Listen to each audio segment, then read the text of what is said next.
Good morning, students. Today I shall discuss about the mainstream attitude towards tribes. That means mainstream sections of people's attitude towards tribe. The early anthropologists described tribes as isolated communities. They think that tribals were the isolated groups. They are not in touch with the mainstream sections of people because they lived in forest and hills. But colonizers brought unalterable changes in their world because tribal areas were full of natural resources and colonizers wanted to extract those resources. On the political and economic front, tribal societies were faced with incursion of moneylenders.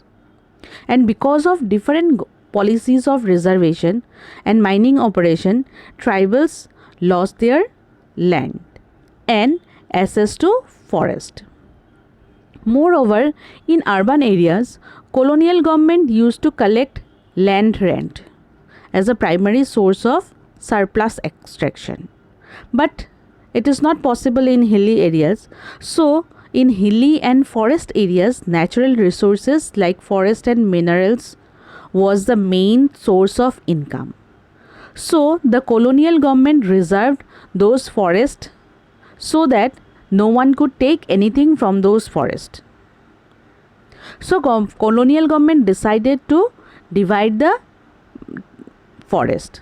So, they made a part of forest as excluded forest where no one can enter, that is completely reserved, and some are declared as partially excluded forest where with permission one can enter. Again, in 1940 there was a debate between isolationist and integrationist on the standard picture of tribal societies as isolated whole.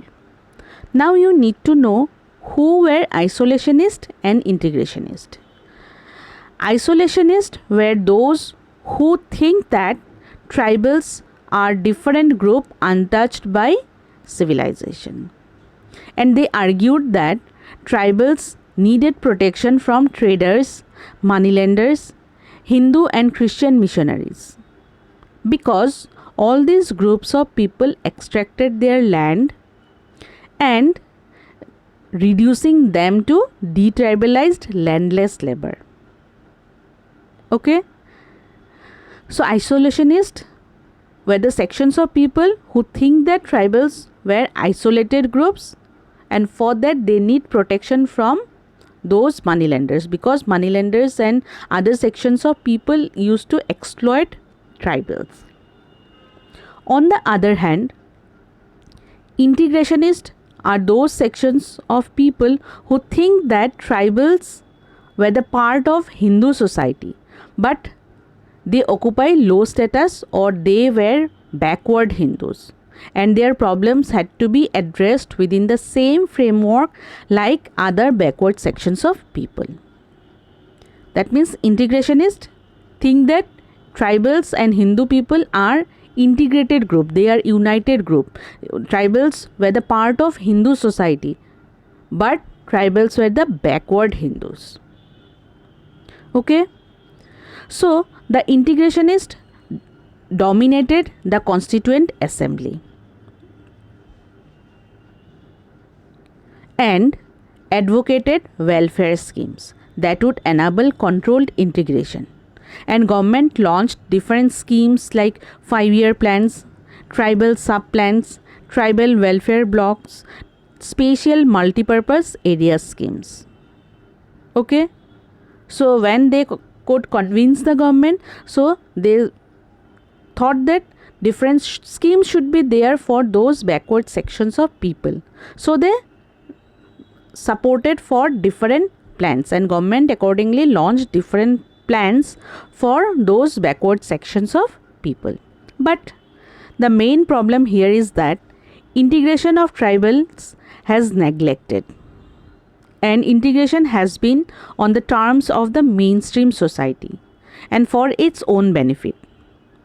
That means the benefit of all those schemes enjoyed by the mainstream Hindu society. Okay, that means backward sections of Hindu people enjoyed all the facilities, and tribal lands and forest have been taken away in the name of national development. By whom?